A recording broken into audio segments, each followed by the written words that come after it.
Salut tout le monde! Alors je suis ravie de vous retrouver aujourd'hui dans une nouvelle vidéo.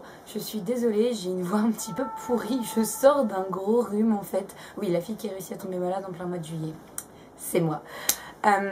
Du coup voilà, ce qui explique un petit peu ma voix un petit peu cassée. Je suis désolée pour ça, je commence seulement à guérir, donc le soleil, viens à moi et aide-moi à guérir encore plus vite. Enfin non, en fait viens pas trop parce que là il fait trop chaud. Ça dépend, je sais pas exactement d'où est-ce que vous me regardez, mais en tout cas si vous êtes comme moi et que vous mourrez de chaud, je compatis et je vous comprends. Bref, ceci n'est pas du tout le sujet de la vidéo, on n'est pas du tout ici pour se plaindre de la chaleur, parce que si on se plaint trop, il va recommencer à faire pourri et on va recommencer à se croire en plein mois de novembre au mois de juillet. Donc voilà, ne disons rien. Acceptons le soleil, acceptons les quêtes, acceptons le soleil, acceptons les dons que la vie nous offre et ne disons plus rien. Je tiens aussi à m'excuser par avance si jamais il y a du bruit car aujourd'hui nous sommes le 10 juillet et ce soir c'est la finale de l'Euro. J'habite dans une rue pleine de bars donc les gens commencent déjà à foutre le bordel depuis 14 h cet après-midi. Moi j'étais en mode les mecs, moi je veux bien, je suis la première à crier dès qu'on gagne mais criez pas trop vite quand même, on sait jamais. Sinon on aura l'air de quoi si jamais on perd? Il faut réfléchir à ce genre de truc. Bref, je m'égare complètement. C'est la chaleur qui me fait péter des câbles et je vais dire n'importe quoi durant cette vidéo. Je suis absolument désolée. Alors nous, on se retrouve aujourd'hui. Donc comme je le disais, oui tu l'as déjà dit, pour une vidéo bouquin. Aujourd'hui, on va parler à la fois d'un auteur mais aussi d'une saga que j'adore et que j'avais en fait très envie de vous présenter depuis que je l'ai découverte. Bon, c'est une découverte extrêmement récente puisqu'elle date du mois d'avril de cette année. On a découvert cette saga au printemps et ce fut une des lectures qui m'a sauvée des heures affreuses que j'ai passées sur mon mémoire à travailler. Cette lecture fut, comment dire, un éclat de lumière ou un oasis en plein désert. Bref, ce fut un véritable coup de cœur que j'avais vraiment envie de vous présenter ici et j'avais tellement envie de vous présenter que je ne me voyais pas le faire dans un bilan lecture et donc j'ai décidé de faire une vidéo dédiée à la grande Elena Ferrante. Si Bref, trêve de bavardage, trêve de bêtises. Aujourd'hui nous allons donc parler d'Elena Ferrante, mon nouvel amour en littérature italienne. Et basta. Alors, si je reprends le schéma habituel, on dirait que j'en ai déjà fait 5000, en fait j'en ai fait qu'une, de mes vidéos présentation d'auteur. Je vais commencer par vous dire deux mots d'Elena Ferrante pour commencer cette vidéo. Et ça va être très rapide étant donné que, Elena Ferrante, on ne sait pas qui c'est. Et oui, je vous ai bien eu. Non, Elena Ferrante, effectivement, on ne sait pas qui c'est une auteure italienne. Puisqu'elle écrit en italien. Merci Captain Obvious. Mais c'est tout ce qu'on sait d'elle, malheureusement, puisque cet auteur refuse d'apparaître dans les médias. Depuis son premier livre, en fait, qui est sorti dans les années 90, elle avait tout de suite exprimé à son éditeur sa volonté de ne pas apparaître ni médiatiquement ni publiquement. Donc personne ne connaît le visage, ni le véritable nom d'ailleurs, parce qu'il s'agit d'un pseudonyme, de cette charmante auteure, qui d'ailleurs, selon certaines sources, est peut-être un homme. Moi, j'y crois absolument pas, et je vous expliquerai pourquoi dans la suite de la vidéo. Mais toujours est-il qu'Elena Ferrante reste un fascinant mystère éditorial, donc évidemment je me suis intéressée à son cas, puisque comme je vous le disais dans ma précédente vidéo, j'ai fait mon mémoire sur la situation actuelle de la littérature italienne en France, et qu'Elena Ferrante et depuis maintenant une petite année, depuis l'apparition du tome 1 de sa saga en folio, devenu un véritable phénomène. Et en plus d'être un phénomène littéraire, c'est un phénomène people, si j'ose dire, puisque les gens évidemment se demandent mais qui est cette mystérieuse auteure, qui est cette mystérieuse italienne, mon Dieu, mon Dieu, mon Dieu, on ne sait pas qui c'est, mais il est vrai que c'est évident qu'à l'heure de la transparence absolue et à l'heure surtout des réseaux sociaux et de l'exhibition permanente des gens dans notre société, comment penser qu'une personne peut rester complètement anonyme et complètement évanescente? Je vous le demande, mais en tout cas je vous dis, Elena Ferrante c'est un prodige puisque personne ne sait qui c'est, même pas son éditeur français. Je vais bien avoir du mal à vous raconter la vie d'Elena Ferrante puisque personne ne la connaît. Il y a plusieurs théories comme je vous le disais, donc beaucoup pensent que c'est une femme d'à peu près une soixantaine d'années qui vivrait soit à Naples soit en Grèce. Certaines autres personnes pensent qu'il s'agit d'un couple d'écrivains. Ou alors, donc soit d'un couple d'écrivains qui écrira à quatre mains, soit de ses éditeurs, puisqu'elle a été publiée par les éditions E/O Edizione en Italie. Et d'autres personnes pensent encore qu'il s'agit tout simplement d'un homme. Les théories sont vraiment très nombreuses au sujet d'Elena Ferrante. Moi, j'aurais tendance à penser personnellement qu'il s'agit d'une femme, effectivement âgée d'une soixantaine, une bonne soixantaine d'années. Je vous expliquerai aussi pourquoi dans la suite de la vidéo. Elena Ferrante écrit donc depuis les années 1990. Elle a publié Les livres d'Elena Ferrante sont publiés à peu près depuis les années 90. Elle a notamment publié L'amour harcelant, Poupée volée et Les jours de mon abandon. Ce livre vient d'ailleurs de paraître très récemment, ce mois-ci je crois, ou le mois dernier, en format poche chez Folio, donc chez Gallimard. Je vous le dis à titre informatif. Évidemment, tous ces livres sont disponibles en italien et en français dans la grande collection du monde entier chez Gallimard. En revanche, tous ne sont pas encore sortis au format poche. Donc je ne vais pas vous parler de ces livres aujourd'hui puisque je ne les ai pas encore lus. En revanche, j'avais vraiment envie de vous parler de sa saga L'Amica Geniale, dont les 2 premiers tomes sont parus en français chez Gallimard dans la collection du monde entier et dont le premier, L'Amie prodigieuse, est disponible en folio. On appelle cette saga la saga napolitaine. Elle est composée de 4 tomes, donc Storia dell'Amica Geniale, ou L'Amie prodigieuse en français, Storia del nuovo cognome, le nouveau nom en français. Les tomes 3 et 4 n'ont pas encore été traduits, donc il y a Storia di chi fugge e di chi resta, c'est-à-dire l'histoire de ceux qui partent et de ceux qui restent, et enfin Storia della bambina perduta, l'histoire de la petite fille perdue. Je vais parler de cette saga très simplement parce que je ne voudrais pas que cette vidéo dure 1000 ans. Je n'aurai qu'un seul mot, c'est un pur chef-d'œuvre. Vraiment, ça faisait des mois que je n'étais pas tombée sur un livre que j'ai aimé à ce point. Je vous explique le contexte. En gros, j'en entendais parler, j'avais vu traîner le nom d'Elena Ferrante dans des livres, dans des magazines, dans la presse, sur internet. Et je m'étais dit, ok, mais je suis pas sûre que ce soit pour moi en fait. Et en fait, un jour, je suis allée rencontrer un libraire italien à Paris pour mon mémoire. Et j'ai vu le livre mis en avant sur une des tables, puisqu'évidemment il s'agit d'un des best-sellers de la littérature italienne contemporaine, en tout cas en 2015-2016, puisque c'est vraiment cette saga en fait qui a contribué à faire connaître Elena Ferrante en France. Avant, elle n'avait connu qu'un très maigre succès éditorial, alors que depuis cette saga, les ventes de ces livres ont littéralement explosé. C'est le cas de le dire, puisque ce livre est régulièrement... s'est retrouvé régulièrement en tête des classements des meilleures ventes de livres en France et il est recommandé dans tellement de sélections. Je suis allée rencontrer ce libraire, j'ai vu le livre sur cette table et je me suis dit allez, prends-le, ça ne pourra pas te faire de mal, de toute façon ça te plongera aussi dans la littérature italienne pour ton mémoire. Et je me souviens, c'était avant le week-end de l'Ascension, donc au début du mois de mai. J'ai emmené le livre et j'ai commencé à le lire dans le train parce que je rentrais chez mes parents ce week-end-là. Et comment vous dire que j'ai lu le livre en 4 jours, tellement j'étais à fond dessus, alors que j'avais mon mémoire à faire à côté et que j'avais des trucs de famille tout le week-end. Voilà, pour vous dire, ça ne m'était pas arrivé depuis des années. Dès que j'avais une minute de libre, mais littéralement une minute, je me jetais sur le livre pour lire la suite. Franchement, c'est vraiment mon coup de cœur absolu pour l'instant pour l'année 2016. Pourtant, des livres bien, j'en ai lu depuis le début de cette année. Bon, j'ai pas lu autant que je le voudrais cette année, ça c'est clair, j'aurai l'occasion d'y revenir dans d'autres vidéos. Mais des livres pas mal, des livres bien, même des coups de cœur, j'en ai eu depuis le début de cette année. Mais alors celui-là, c'est mon coup de cœur absolu. De toute façon, c'est très simple, depuis que je l'ai lu, j'en parle à tout le monde, sans exception. Et je l'ai d'ailleurs prêté déjà à plusieurs personnes parce que c'est vraiment un livre, mais magnifique, sublime et génialissime. Je ne vais pas tarir d'éloges sur ce livre pendant toute la vidéo, je suis désolée, mais j'ai vraiment eu un tel coup de cœur pour ce livre que je ne vois pas comment vous en parler autrement qu'en en faisant l'éloge absolu en fait. Vous allez me dire, c'est bien gentil tout ce que tu nous racontes, tes petites histoires, tout ça, mais ça parle de quoi? J'y viens. Donc L'Amie prodigieuse, c'est une saga qui se passe à Naples entre les années 50 et aujourd'hui. L'Amie prodigieuse retrace l'histoire de 2 amies, Elena Greco et Lila Cerullo.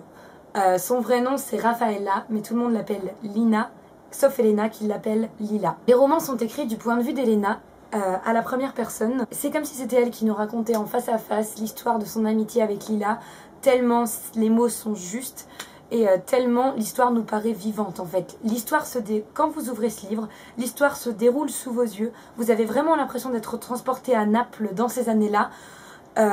Et vraiment, vous avez une impression d'être plongé au cœur à la fois de la Naples de ces années-là, mais aussi au cœur de l'amitié si particulière qui unit ces 2 filles. Évidemment, l'histoire ne se concentre pas qu'autour de ces 2 filles, puisqu'elle fait appel à une galerie de personnages tout aussi variés les uns que les autres et tout aussi haut en couleur. Donc on a évidemment les deux familles d'Elena d'un côté et de Lila de l'autre. Mais comme les livres suivent leur progression dans la vie comme dans leur amitié, évidemment elles grandissent. Donc l'amie prodigieuse est consacrée à l'enfance et l'adolescence d'Elena et de Lila. Le nouveau nom à leurs années de jeunes femmes, on va dire, de jeunes filles en fleurs. Donc entre leurs 16 ans et leurs 24-25 ans, il me semble. J'imagine que Storia di chi fugge e di chi resta s'intéresse à la trentaine d'années et Storia della bambina perduta à, je sais pas, 40-50 ans. Comme je les ai pas encore lus, je peux pas vous dire en fait. Tout ce que je sais, c'est que quand le prologue de l'amie prodigieuse démarre, Elena et Lila sont âgées d'une bonne soixantaine d'années. En fait, le prologue, ce n'est pas du tout un spoil, ce sont les premières pages. En fait, le prologue met en scène Elena qui reçoit un coup de fil et qui comprend que Lila a complètement disparu et qui se lance donc dans la rédaction de leur amitié puisque Lila a voulu effacer toute trace de son existence sur cette terre. Elle a découpé les photos, elle a jeté ses papiers d'identité, elle a jeté tout ce qui pouvait la rattacher à ce monde et à son ancienne vie et elle a tout simplement disparu sans laisser aucune trace. Et d'ailleurs Elena dit à cette occasion, Lila en fait trop comme d'habitude et je ne peux qu'approuver. Car s'il y a des gens parmi vous qui ont lu, vous savez évidemment de quoi je parle. Et si vous ne l'avez pas encore lu, vous allez vite comprendre que Lila en fait toujours trop. Et en fait, Elena, à la fin du prologue, décide donc de se lancer dans la rédaction de l'histoire de leur amitié. Le livre est vraiment comme une sorte de mise en abîme de l'acte d'écriture d'Elena et c'est d'ailleurs ce qui a fait penser à certaines personnes que le livre pourrait être autobiographique puisque Elena Ferrante, Elena Greco, c'est peut-être un peu évident et en même temps si l'auteur s'était dit justement c'est tellement évident que les gens vont penser que ce n'est pas autobiographique, je ne sais pas, franchement je ne sais pas, je n'ai pas la réponse à ça et d'ailleurs personne ne l'a. Mais Elena Ferrante a forcément puisé des éléments de sa vie pour écrire de façon aussi précieuse et aussi intime. Car comme je le dis, l'histoire se déroule vraiment devant vos yeux.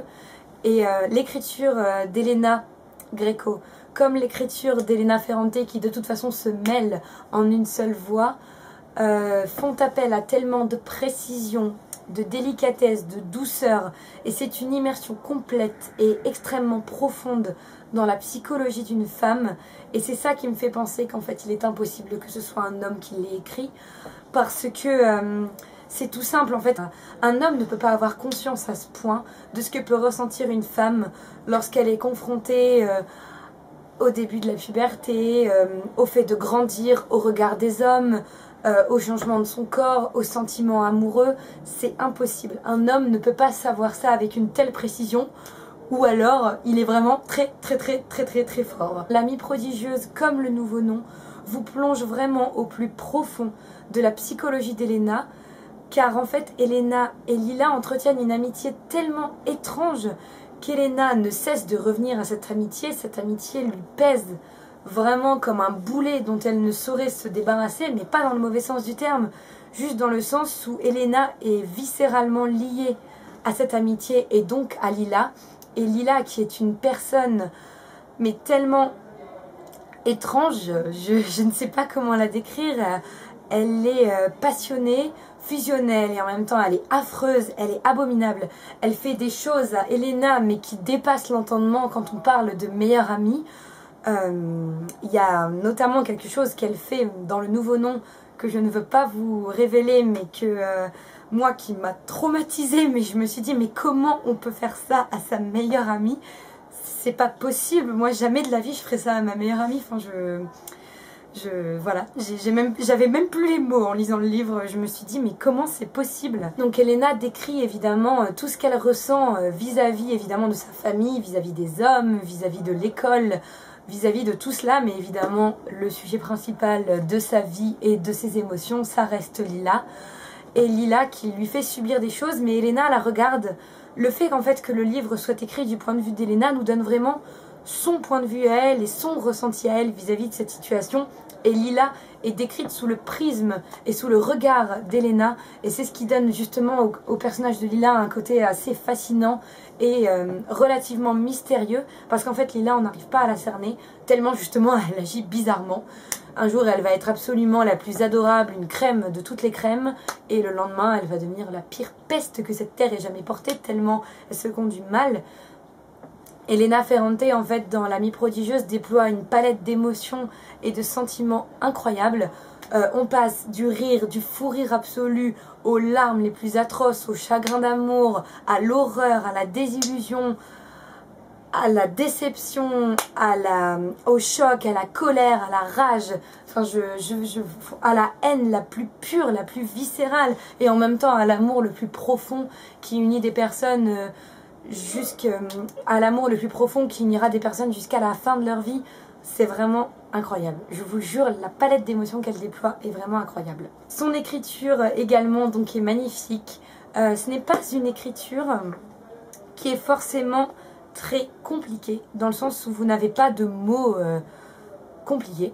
Je dis ça parce que je suis en train de lire un livre qui fait appel à des mots extrêmement bizarres que parfois je ne connais pas. Et là, ce n'est pas le cas. En revanche, l'écriture est d'une finesse et d'une précision, limite chirurgicale en fait, vous voyez.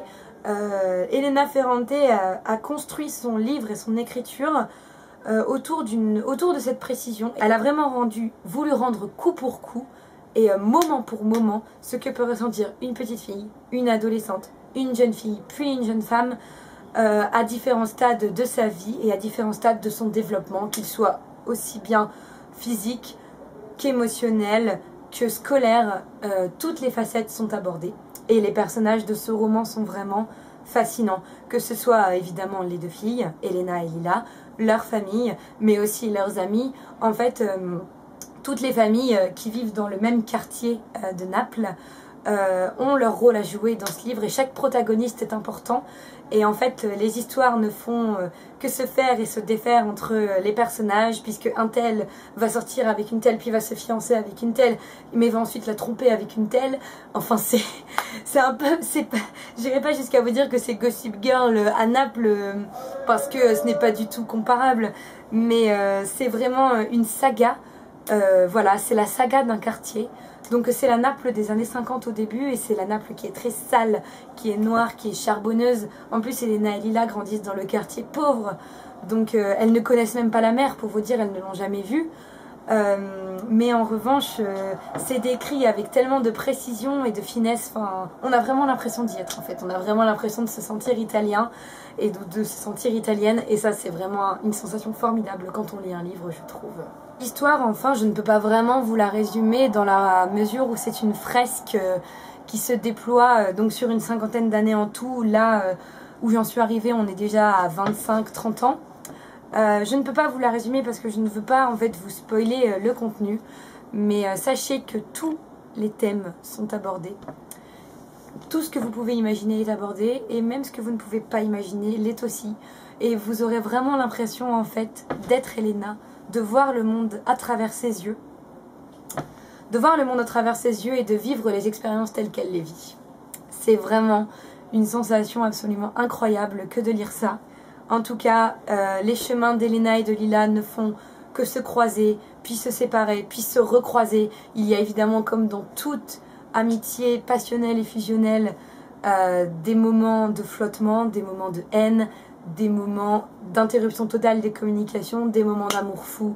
C'est vraiment une relation qui est absolument fascinante à observer. Celle-ci est fascinante à observer et celles aussi qui sont fascinantes à observer sont évidemment aussi leurs relations amoureuses, que ce soit celle de Lila ou celle d'Elena, qui recouvre une palette extrêmement large puisqu'on va du mariage au chagrin d'amour horrible, à la déclaration d'amour romantique, à la virginité, à l'amour, au chagrin, à la tromperie, à l'adultère, à la fidélité, aux fiançailles, enfin à la maternité, enfin bref. Je ne vous en dis pas plus parce que je ne veux vraiment pas vous révéler le contenu du livre, mais je pense que si vous n'avez pas encore compris le message essentiel de cette vidéo, je vais le redire en conclusion, lisez-le. Franchement, lisez-le et vous m'en donnerez des nouvelles. C'est absolument un livre qu'il faut avoir lu. Franchement, je pèse mes mots en disant ça. On a tous lu beaucoup de livres. Moi aussi, j'en ai lu beaucoup. Et j'ai des livres à recommander. Mais celui-là, je crois que je le recommande quasiment entre tous les livres. Ça doit être un des plus beaux livres qu'il m'ait jamais été donné de lire. Voilà, vous ne le regretterez pas, c'est moi qui vous le dis. Voilà, c'est tout pour cette vidéo sur Elena Ferrante. J'espère qu'elle vous a plu, j'espère aussi qu'elle vous aura donné envie de le lire et de découvrir cette saga absolument fantastique. C'est vraiment génialissime. Je ne saurais pas quoi vous dire de plus et je crois que je vais me calmer parce que je suis hystérique depuis que je tourne cette vidéo. Voilà, j'espère que la vidéo vous a plu. Moi, je vous fais plein de bisous et je vous dis à très bientôt pour une nouvelle vidéo présentation d'auteur et encore plus à très bientôt pour une nouvelle vidéo. Ciao!